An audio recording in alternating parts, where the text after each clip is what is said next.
پاکستان اور چین دوست کیسے بنے؟ نہرو کی ایک بھیانک غلطی پاکستان اور چین کو اتنا قریب لے آئی کہ اب ان دونوں ملکوں کی دوستی کی مثالیں دنیا دیتی ہے۔ 1950 میں بھارت اور پاکستان نے چین کی کمیونسٹ حکومت کو یکے بعد دیگرے قبول کر لیا تھا، مگر چین نوکرشاہی کے جنگل میں پھنسے پاکستان کی بجائے نہرو کے خیالات کے باعث بھارت کو زیادہ قریب سمجھتا تھا۔ چین کو اپنا فیصلہ اس وقت درست لگا جب مئی 1991 میں امریکہ چین کے خلاف جنرل اسمبلی میں قرارداد لے کر آیا۔ پاکستان اس موقع پر غیر حاضر رہا، مگر 2 ماہ بعد اس قرارداد پر رضاکارانہ عمل درآمد کا فیصلہ کر لیا۔ برٹش انڈیا اور تبت کے درمیان کھینچی سرحدی لکیر سے چین ناراض تھا۔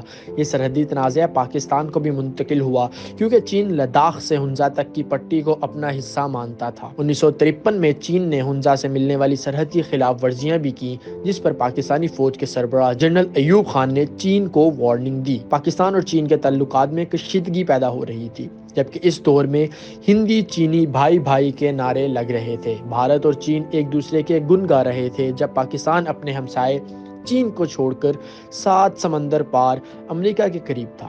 بھارت چین سے اتنا خوش تھا کہ اس سے 1955 میں چین کو اقوام متحدہ کا رکن بنانے کی قرارداد پیش کر دی۔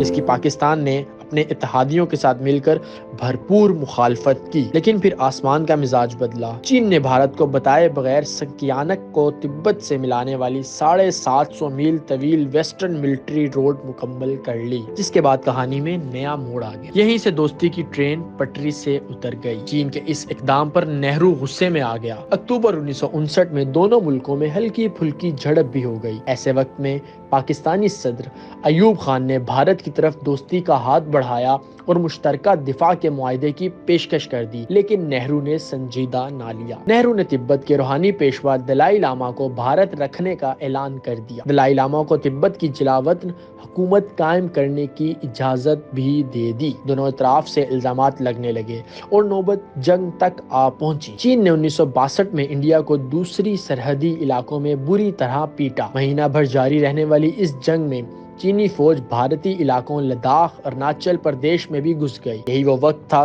جب پاکستانی صدر ایوب خان نے یو ٹرن لیا اور چین کے ساتھ تعلقات معمول پر لانے کا تاریخی فیصلہ کر لیا۔ سرحدی حد بندی کا سمجھوتا بھی ہو گیا، جس کے بعد 65 کی جنگ میں چین نے پاکستان کا بھرپور ساتھ دیا۔ دشمنی سے شروع ہونے والی کہانی اب ہمالیہ سے بلند اور سمندروں سے گہری دوستی میں بدل چکی ہے۔ اگر اس ویڈیو نے آپ کی معلومات میں اضافہ کیا تو لائک، کامنٹس اور شیئر بھی ضرور کیجیے تاکہ ہم اس سلسلے کو جاری رکھ سکیں، اور چینل کو سبسکرائب کرنا مت بھولیے۔